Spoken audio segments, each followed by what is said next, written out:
Sino dito yung lumaki sa lolo't lola nila? For sure, konti lang makaka-relate dito kasi hindi naman lahat sa atin ay naabutan ng malakas at nakasama ng matagal yung mga grandparents nila. Aminin na natin, ibang klase magmahal ang mga lolo't lola.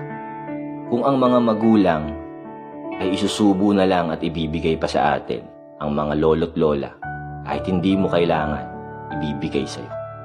Yung tipong pag binisita mo sila at kinamusta, aabutan ka ng pera kahit barya, kahit hindi ka naman nangihingi. Tapos sasabihin pa sa'yo, huwag mo sabihin sa mama mo na binigyan kita ng pera. Yung tipong kahit busog ka na, ay aalukin ka pa rin kumain. It doesn't matter kung masigla ka or may sakit ka.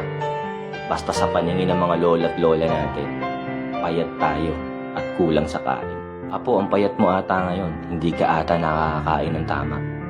Pamilyar ka sa linya na yon.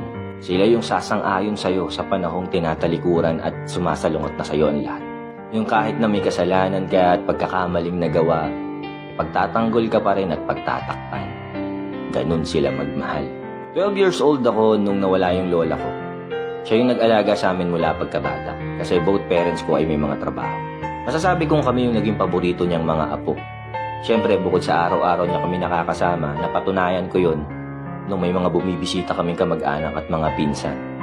Tinatago niya yung mga pagkain kasi ayaw niyang maubos dahil baka daw walang matira sa aming mga apo niya. Siguro sa ngayon, isa sa pinanghihinayangan ko ay hindi ko masyadong na-appreciate yung pagmamahal ng lola ko noon. Siguro dahil bata pa ako, hindi ko pa na-realize na ganun pala yung pagmamahal ng mga lolo't lola. Kaya sa mga kabataan ngayon, alam ko mas matatalino na kayo, mas marami na kayong nalalaman kaysa sa amin noon. Sana ma-realize nyo na tumatakbo ang oras. Treasure every moment na kasama nyo yung mga lolo't lola. Kasi alam naman natin na hindi habang panahon ay nandyan sila sa tabi nyo.